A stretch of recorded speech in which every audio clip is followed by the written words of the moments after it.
গোলা ভরা ধান, গোয়াল ভরা গরু মোষ, পুকুর ভর্তি মাছ আর 5 বউ নিয়ে চাষি বেশ অনেকটা রাজার হালেই দিন কাটাচ্ছিল। খুব সুখে থাকার পরেও মনের মধ্যে একটা বড় কষ্ট ছিল তার। চাষিকে চিন্তা ভাবনায় ডুবে থাকতে দেখে তার 5 বউ এলো তার কাছে। কি হয়েছে তোমার? কিছুদিন ধরে দেখছি তুমি খুব চিন্তা করছো। হ্যাঁ দিদি, উনি তো খাওয়া দাওয়াও কমিয়ে দিয়েছেন। হ্যাঁ, আমিও খেয়াল করেছি। কি হয়েছে গো তোমার? কি আর হবে, তোমরা কি কেউ কিছু জানো না? কেন, হঠাৎ আবার কি হলো? হঠাৎ নয় গিন্নি, হঠাৎ নয়। একে একে 5 বিয়ে করলাম, কিন্তু কারোর কোলে একটা সন্তান এলো না। কি যে অপরাধ করেছি আমি, যে উপরওয়ালা আমায় এত বড় শাস্তি দিল। তুমি কষ্ট পেও না, তুমি ভেঙে পড়লে আমরা 5 বোন কি করব বলো? যেন আমরা কষ্ট না পাই, তাই তুমি বাইরের কোনো মেয়ে বিয়ে না করে এক এক করে আমাদের 5 বোনকেই বিয়ে করলে। আজ আমাদের জন্য তুমিও কষ্ট পাচ্ছ। বাবা মা মারা যাওয়া 5 বোন আমরা, আমাদের বিয়ে করে তুমি উদ্ধার করেছো। তোমায় কষ্ট পেতে দেখলে আমাদেরও কষ্ট হয় গো। হ্যাঁ, তুমি দেখো, কিছু না কিছু একটা ঠিকই হবে।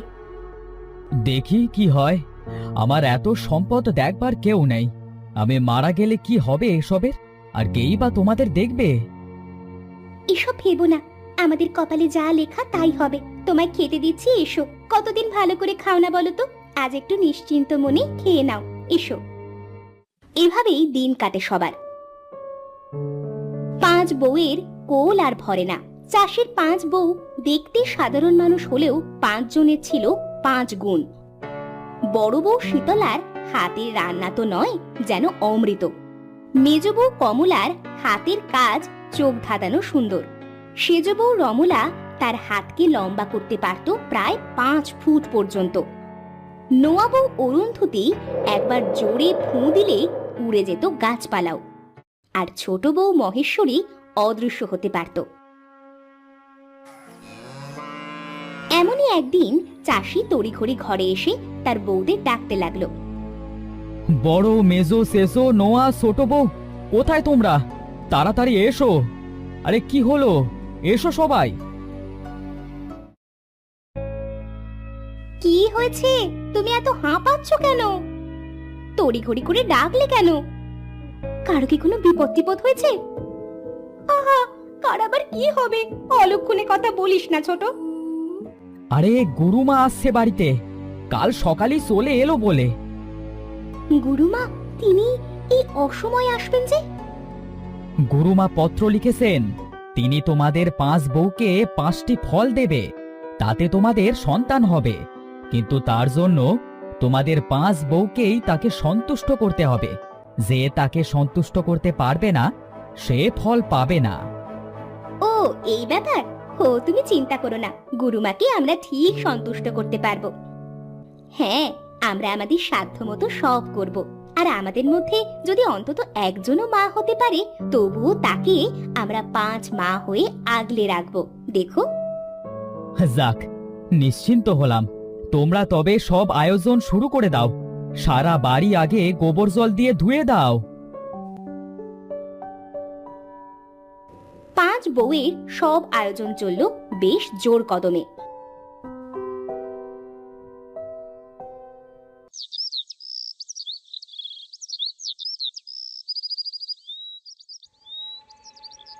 সকাল হতে না হতেই গুরুমা এসে হাজির। গুরুমা, আপনি এসেছেন। আপনি ছাড়া আমাদের কেউ রক্ষা করতে পারবে না। হ্যাঁ গুরুমা, আমাদের সাহায্য করুন। আমি সব জানি, তাই এখানে এলাম 5 মহাফল নিয়ে। কিন্তু সেটা পাওয়ার যোগ্য তোমরা কিনা তা আগে আমাকে যাচাই করতে হবে 5টা পরীক্ষার মাধ্যমে। বলুন গুরুমা, আমাদের কি পরীক্ষা দিতে হবে? আমি এসেছি দূর থেকে, আমাকে রান্না করে খাওয়াতে হবে। যার খাবার আমার সবচেয়ে বেশি ভালো লাগবে সেই পাবে প্রথম ফল।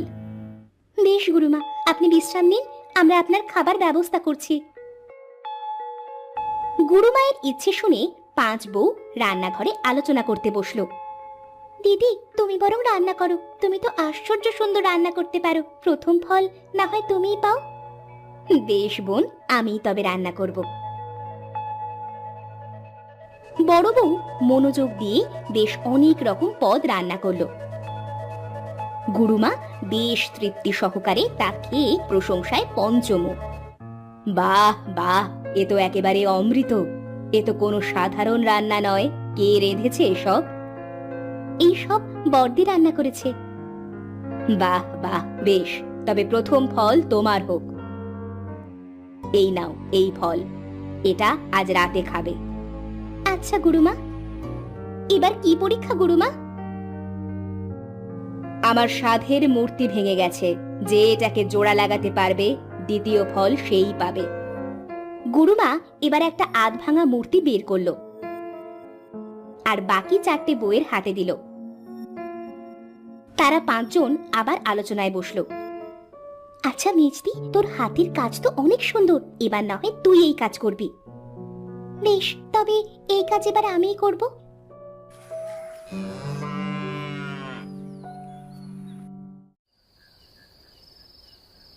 মেজ বউ সারা রাত পরিশ্রম করে মূর্তিটাকে আগের থেকেও বেশি সুন্দর করে বানিয়ে ফেল।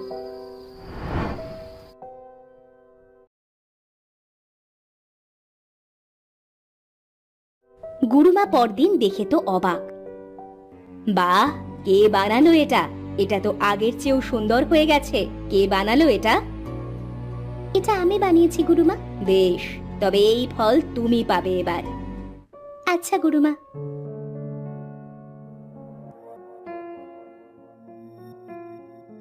গুরুমা দুপুরের দিকে কতগুলো তুলো নিয়ে বসলো চরকা কাটতে। 5 বউ গুরুমার পাশেই বসে রইল। হঠাৎ কিছুটা তুলো উড়ে গেল আর পাশের বিশাল বড় মগডালে গিয়ে সেই তুলো আটকে গেল। এই যা, তুলো তো উড়ে গেল, কিন্তু অত বড় গাছ থেকে তুলো কে পারবে? যে গাছ না কেটে তুলো আনতে পারবে পরবর্তী ফল আমি তাকে দেব। আমি আমার হাত অনেক লম্বা করতে পারি, আমি এক্ষুনি এনে দিচ্ছি গুরুমা। হাত লম্বা করে সেজ বউ সেই তুলো নিয়ে এলো। এই নিন গুরুমা আপনার তুলো। অসাধারণ সেজ বউ, বেশ, তবে পরবর্তী ফল তুমিই পাবে। গুরুমা, পরবর্তী পরীক্ষা কি হবে? আমি শুনেছি এ গাঁয়ের জমিদার নাকি সকলের টাকা আত্মসাৎ করে। তোমাদের মধ্যে ধরা না পড়ে যে আসল খবর আনতে পারবে তাকেই দেব পরের ফল। 5 বউ আবার আলোচনায় বসলো। এই মহেশ্বরী, তুই তো অদৃশ্য হতে পারিস, এই কাজ তুই ছাড়া আর কেউ ভালো মতো করতে পারবে না। শুনেছি জমিদার বাড়ি ঢোকাটাই ঝামেলা, কড়া পাহারায় থাকে প্রহরীরা। বেশ, তবে আজ আমিই যাব।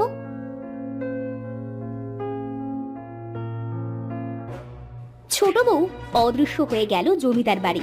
সেখানে জমিদার গাঁয়ের গরিব লোকেদের মারধর করে তাদের টাকা আত্মসাৎ করতে দেখল সে।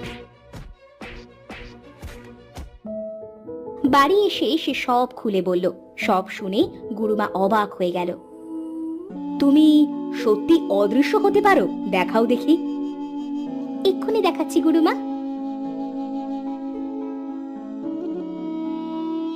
বাহ, অসাধারণ প্রতিভা। বেশ, পরের ফল তুমিই পাবে ছোট বউ, এই নাও। আর আমার পরবর্তী পরীক্ষা হবে সবচেয়ে কঠিন। গুরুমার কথা শেষ হতে না হতেই এক ঘূর্ণিঝড় আরম্ভ হলো। কড়া বিদ্যুতের চমকানি আর বিশাল ঝড়ের সাথে ঘূর্ণিঝড় এগিয়ে এলো তাদের দিকে। কি ঝড় শুরু হলো! এই যে ঘূর্ণিঝড়, একবার বাড়ির উপর এলে সব ভেঙে ছুটে যাবে যে। বেশ, তবে এটাই আমার শেষ পরীক্ষা। যে এই ঝড় থামাতে পারবে সেই পাবে পরের ফল। সে কি, ঘূর্ণিঝড় আবার থামাবে কে? এ তো প্রকৃতির সৃষ্টি। আমি পারবো দিদি, আমি ফু দিয়ে এই ঝড় অন্যদিকে পাঠিয়ে দিতে পারি। নোয়া বউ ফু দিয়ে ঝড় সরিয়ে দিলে। এটা ছিল সবচেয়ে কঠিন পরীক্ষা, তাতে তুমি সফল হয়েছো। এই নাও পরবর্তী ফল। তোমরা 5 জন অতি বুদ্ধিমতী ও গুণবতী, তোমাদের 5 সন্তান ঘর আলো করুক। ধন্যবাদ আপনাকে গুরুমা, ধন্যবাদ আপনাকে। বছর ঘুরতে না ঘুরতেই 5 ছেলে মেয়েতে ঘর আলো হয়ে গেল চাষি। তাদের আর কোনো দুঃখ থাকলো না।